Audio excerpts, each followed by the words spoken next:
Assalamualaikum warahmatullahi wabarakatuh. Dari Jabir bin Abdillah radhiyallahu anhu, Nabi Shallallahu alaihi wasallam bersabda, sebab paling banyak yang menyebabkan kematian pada umatku setelah takdir Allah adalah ayin. Dan kabar nabawi ini wajib kita imani, bahwa ayin itu benar-benar ada dan pernah terjadi. Dan tentunya sangat mudah bagi Allah untuk membuat penyakit yang semisal ayin ini. Dan nyata penyakit ini juga banyak disaksikan adanya oleh orang-orang, yaitu ketika didapati ada orang-orang yang jatuh sakit secara tiba-tiba tanpa sebab yang jelas. Mungkin sebagian orang akan bertanya-tanya, mana mungkin hanya sekedar memandang akan menimbulkan penyakit. Bagaimana bisa sekedar pandangan membuat seseorang mati? Atau bahkan sebagian orang mengingkari adanya ayin karena tidak masuk akal. Pernyataan Nabi Shallallahu alaihi wasallam adalah wahyu.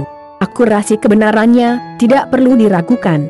Analisa sebab yang sudah pasti ini tentu sangat berguna untuk langkah preventif, promotif, kuratif, atau pencegahan, penguatan dan pengobatan.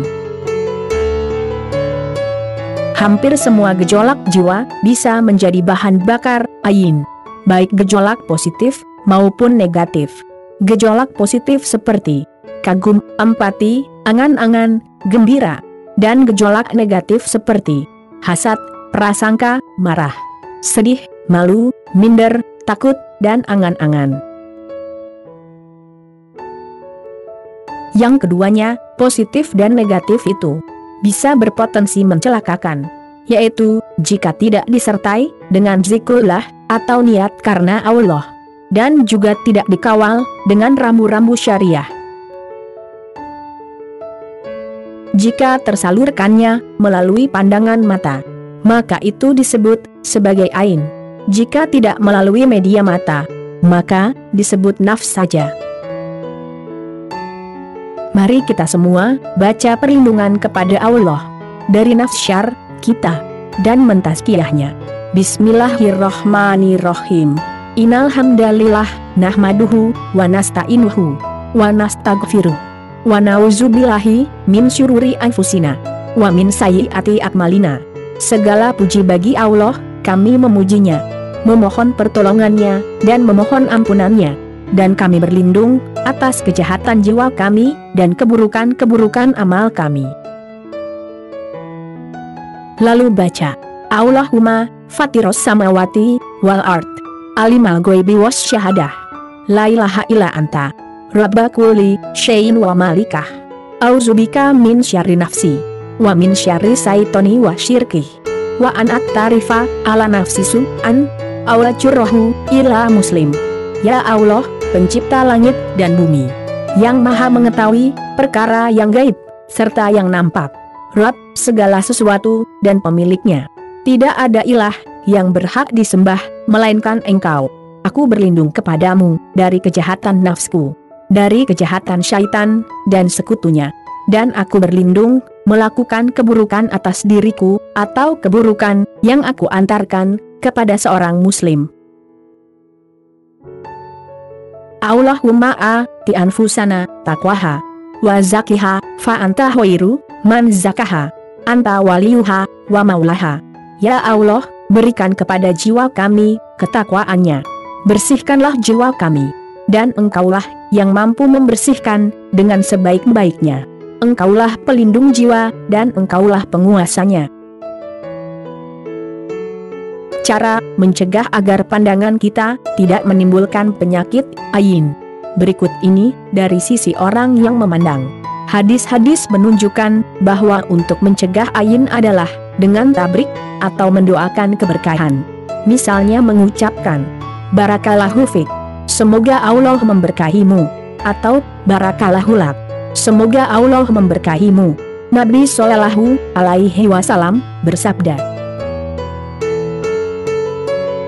jika salah seorang dari kalian melihat pada diri saudaranya suatu hal yang menakjubkan, maka doakanlah keberkahan baginya. karena ayin itu benar adanya. Dan yang paling penting, agar tidak menimbulkan penyakit ayin pada diri orang lain adalah menghilangkan rasa hasad kepada orang lain. Karena hasad itu tercela. Dari Anas bin Malik radhiyallahu anhu, Rasulullah shallallahu alaihi wasallam bersabda, "Janganlah kalian saling membenci, saling memutus hubungan, saling menjauh, saling hasad. Jadilah kalian sebagai hamba Allah yang bersaudara." Dan hasad kepada nikmat yang didapatkan orang lain, berarti tidak ridho kepada keputusan Allah dan pembagian rezeki oleh Allah. Allah Ta'ala berfirman, "Dan janganlah kamu iri hati terhadap apa yang dikaruniakan Allah kepada sebahagian kamu, lebih banyak dari sebahagian yang lain. Karena bagi orang laki-laki, ada bahagian daripada apa yang mereka usahakan. Dan bagi para wanita pun, ada bahagian dari apa yang mereka usahakan. Dan mohonlah kepada Allah sebagian dari karunia-Nya. Sesungguhnya, Allah Maha mengetahui segala sesuatu." Cara agar kita tidak terkena ayin. Berikut ini hal pertama yang perlu dilakukan agar terhindar dari penyakit ayin adalah menghindari sikap suka pamer dan berhias diri dengan sifat tawadu.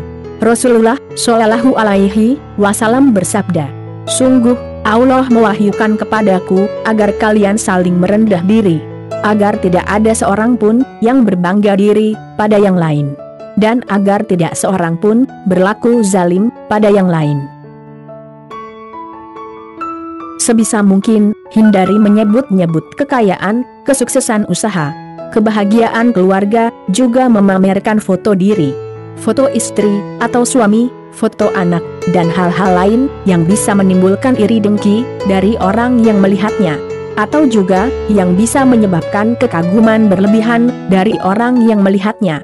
Karena pandangan kagum juga bisa menyebabkan ayin, sebagaimana sudah disebutkan. Kemudian, di antara upaya pencegahan penyakit ayin adalah dengan menjaga dan memelihara semua kewajiban dan menjauhi segala larangan, taubat dari segala macam kesalahan dan dosa, juga membentengi diri dengan beberapa zikir doa dan ta'awud atau doa perlindungan yang disyariatkan. Allah Ta'ala berfirman, "Dan musibah apa saja yang menimpa kalian, maka disebabkan oleh perbuatan tangan kalian sendiri. Dan Allah memaafkan sebagian besar dari kesalahan-kesalahanmu." Allah Ta'ala juga berfirman, "Rutinkan zikir-zikir pagi dan sore, serta zikir-zikir harian. Seperti zikir keluar dan masuk rumah, zikir keluar dan masuk kamar mandi, zikir hendak tidur dan bangun tidur, zikir naik kendaraan, zikir ketika akan makan, zikir setelah sholat, dan lainnya." Di antara zikir pencegah ayin yang bisa dibaca kepada anak-anak agar tidak terkena ayin adalah sebagaimana yang ada dalam hadis Ibnu Abbas radhiyallahu anhu, bahwa Nabi Shallallahu alaihi wasallam mendoakan Hasan dan Husain dengan doa, "U'izukuma bi kalimat tilahit tamati min kulli syaitonin wahamah wa min kulli ainin lemah." Artinya, aku meminta perlindungan untuk kalian dengan kalimat Allah yang sempurna dari gangguan syaitan dan racun dan gangguan ayin yang buruk. Lalu Nabi bersabda, "Dahulu ayah kalian, Nabi Ibrahim, meruqyah Ismail dan Ishak dengan doa ini." Semoga bermanfaat. Wassalam.